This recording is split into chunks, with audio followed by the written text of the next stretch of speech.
Quand les données satellites permettent de mieux stocker le carbone, c'est ce que propose Net Carbone. Bonjour Basile Goussard, bienvenue. Bonjour. Vous êtes le cofondateur de cette entreprise créée en février 2022 avec Adrien Mazot. C'était quoi l'idée de départ? Présentez-nous Net Carbone. Alors en fait, aujourd'hui, on le sait tous, il y a trop de CO2 dans l'atmosphère. Oui. Il faut évidemment réduire nos émissions de CO2, mais il faut aussi augmenter la captation de carbone. La captation de carbone, aujourd'hui, ça absorbe à peu près 30% de nos émissions.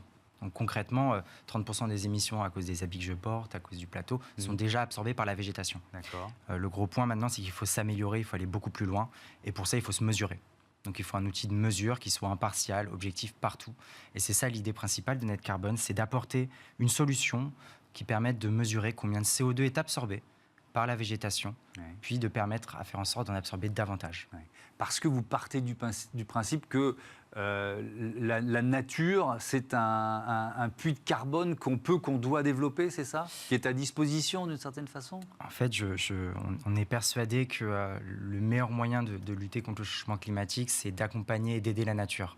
La nature a une technologie extraordinaire qui est la photosynthèse. La photosynthèse va permettre, avec donc du CO2, avec du rayonnement, avec de l'eau, d'absorber ce CO2 et de le transformer en sucre. Cette technologie, elle marche beaucoup mieux aujourd'hui que tout ce qui existe, comme des aspirateurs à absorber du CO2. Donc tout l'enjeu, c'est de pouvoir voir dans un premier temps où on en est. C'est-à-dire qu'une filière agricole, un territoire, combien de CO2 il absorbe aujourd'hui. Et après, vraiment d'essayer de l'accompagner en renaturant davantage, en mettant en place des meilleures pratiques qui absorbent davantage de carbone.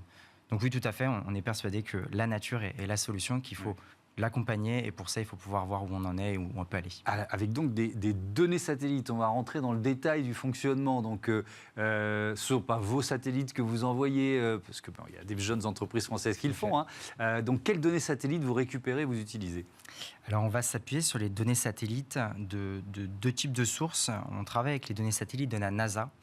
Donc, la NASA met à disposition les satellites qu'on appelle les Landsat, qui permettent de suivre donc l'état de la végétation, plus particulièrement en fait la couleur de la végétation, le rouge, le bleu, le vert, mais aussi des couleurs que nos yeux ne sont pas capables de voir, comme le proche infrarouge, et qui donnent vraiment des indications sur l'état de santé de la plante.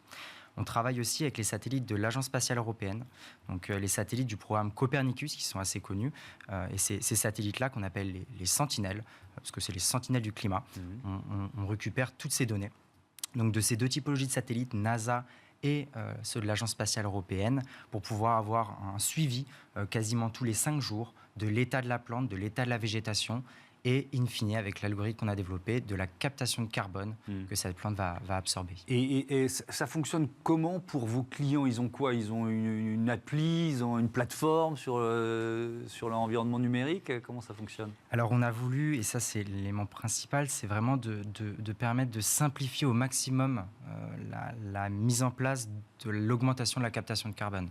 Concrètement, c'est une mesure qui est complexe, on parle de satellites d'observation de la Terre, de longueur d'onde, etc. Donc c'est des éléments qui sont relativement complexes. Donc notre but, c'est vraiment de simplifier toute cette procédure. Donc concrètement, c'est une application sur laquelle on va se connecter. On va pouvoir avoir dans un premier temps son état des lieux. Donc je suis un territoire, je suis une coopérative agricole. Je vais pouvoir voir combien j'absorbe de carbone, quel est l'état de la végétation aujourd'hui, mais aussi dans le passé, donc de 2017 à aujourd'hui. Ça, c'est la première étape. À partir du moment où j'ai cette première étape, je vais ensuite pouvoir passer sur la deuxième, qui est la création de scénarios, de simulations, pour m'améliorer. En fait, si on se cantonne à l'état des lieux, il y a un peu l'effet très bien, mais qu'est-ce que je peux faire? Donc là, c'est l'espèce simulation qu'on a développée pour permettre d'imaginer mettre un arbre ici, mettre une haie, mettre un couvert intermédiaire, changer de culture, et voir quelle serait la meilleure stratégie pour augmenter ma captation de carbone. Dans un dernier temps, on a l'aspect valorisation. Donc sur la plateforme, on va faire étape 1, état des lieux. Étape 2, création d'un scénario de simulation pour m'améliorer. Étape 3, c'est comment je peux valoriser mon augmentation de la captation de carbone.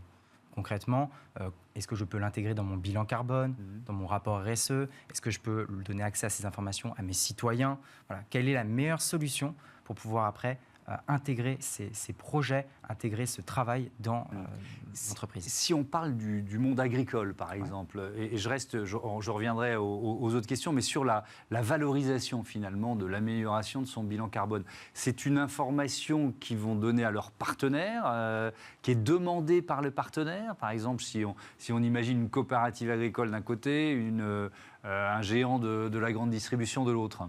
C'est une très, très bonne question.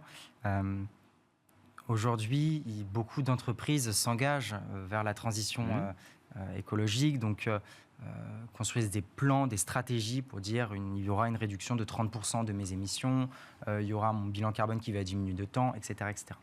Donc il y a cette nécessité aujourd'hui de trouver des solutions pour diminuer son bilan carbone, ou du moins pour diminuer ses émissions et augmenter sa captation de carbone. Donc nous, on va travailler avec des entreprises qui ont cette volonté aujourd'hui de pouvoir réduire leur impact carbone. Pour ça, concrètement, aujourd'hui, c'est d'abord une valorisation, plus dans des rapports RSE, plus dans la communication, de dire, j'ai mis en place une nouvelle pratique qui est mesurée, qui est suivie, et cette nouvelle pratique a permis d'absorber du carbone. J'aurai un exemple précis juste après, si vous le désirez. Ensuite, le but, c'est d'aller plus loin, c'est de pouvoir directement l'intégrer dans le bilan carbone. Donc finalement, que le produit de cette coopérative ait un bilan carbone plus faible, parce qu'il va émettre moins, et aussi parce qu'il va absorber davantage de carbone. Ouais. Donc finalement, c'est vraiment la vision de pouvoir décarboner, de réduire l'impact des produits qu'on consomme, et pourquoi pas un jour arriver à pouvoir avoir le choix entre du popcorn qui émet du CO2 et du popcorn qui en émet beaucoup moins ou même qui en absorbe. Oui, effectivement. Et en plus, ça rentre dans une mécanique dont on parle beaucoup depuis plusieurs semaines ici, qui est la nouvelle réglementation européenne sur le bilan extra-financier. Évidemment, ça peut s'intégrer aussi au bout de la chaîne pour les entreprises qui sont déjà concernées ou qui le seront dans les prochaines années. Vous parliez d'un exemple précis. Ouais. Alors je ne sais pas si on est dans le domaine de l'agriculture, mais ça fait combien, 2 ans et demi que vous existez, donc vous avez un retour d'expérience sur cette décarbonation ? Totalement. Alors, on travaille aujourd'hui avec le leader européen de la filière popcorn. Oui. Concrètement, donc, Nataïs est aujourd'hui fournit une grande partie du popcorn en Europe, et 9 cinémas sur 10 où on va en France, c'est du popcorn de Nataïs. Okay. Donc Nataïs produit ce popcorn et s'est engagé à accompagner ses agriculteurs à avoir des meilleures pratiques agricoles. Pour ça, un des leviers, un des outils, c'est les couverts intermédiaires. Alors, qu'est-ce qu'un couvert intermédiaire ? Concrètement, on a une culture A, qui est une culture qu'on va récolter, une culture B qu'on va récolter. Entre les deux, on a du sol nu. Donc l'idée, c'est de pouvoir couvrir son sol, donc de mettre une culture qu'on va après détruire, qu'on va laisser sur le sol. Donc le but, c'est vraiment de nourrir le sol avec cette culture. Cette culture, elle absorbe du carbone. Donc on va travailler avec eux sur comment mesurer cette absorption, comment comment mettre en place un outil de mesure de ce carbone qui est absorbé. Et donc l'année qui s'est écoulée, en 2024, avec la mise en place de ces couverts, Nataïs a absorbé 8000 tonnes de carbone. Donc c'est-à-dire via une nouvelle pratique qui est le couvert intermédiaire, en nourrissant ces sols, en réduisant l'érosion des sols, en permettant d'augmenter même l'azote des sols quand on met certains types de plantes, on arrive aussi à créer des puits de carbone. Donc c'est vraiment gagnant-gagnant pour tout le monde, gagnant pour l'agriculteur qui entretient ses sols, gagnant pour la filière popcorn et gagnant pour le climat.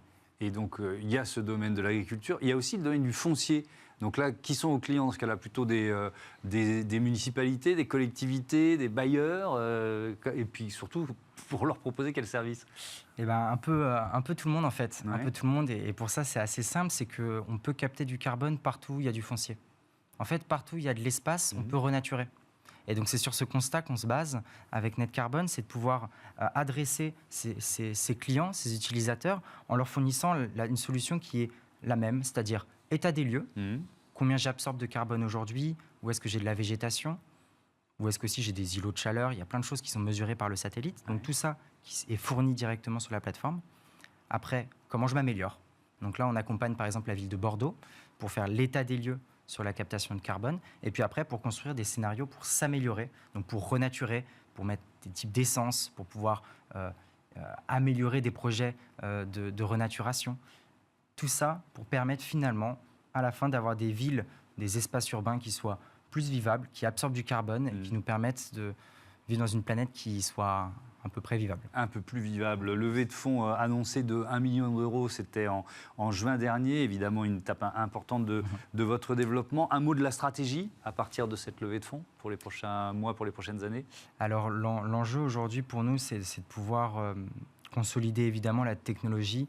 On a aujourd'hui une méthode qui nous permet de mesurer le carbone, mesurer combien est absorbé. On veut aller plus loin en ayant davantage de types de mesures sur l'absorption, en améliorant notre algorithme d'absorption et en accompagnant beaucoup plus loin sur la partie scénario de simulation. Donc pouvoir aller beaucoup plus finement sur le type d'essence, sur le type de pratique, vraiment aider à aller plus loin sur cette captation de carbone. Donc ça, c'est plutôt la partie techno. Ensuite, il y a la partie évidemment commerciale. Donc là, la levée de fonds a pour objectif pour nous de nous accompagner sur 2 sujets. Sur la partie infrastructure et territoire, on est dans une phase vraiment de déploiement. Donc on peut aller adresser n'importe quelle ville aujourd'hui en France et même en Europe pour les accompagner sur la captation de carbone et l'amélioration de cette captation de carbone, ainsi que tous les gestionnaires d'infrastructures. Et sur la partie agricole, on est sur une phase de co-construction avec certains clients pour améliorer la technologie et la mesure. Merci beaucoup, Basile Goussard, et à bientôt sur Bismart. For Change, on passe à notre débat, le No Plastic Challenge au programme.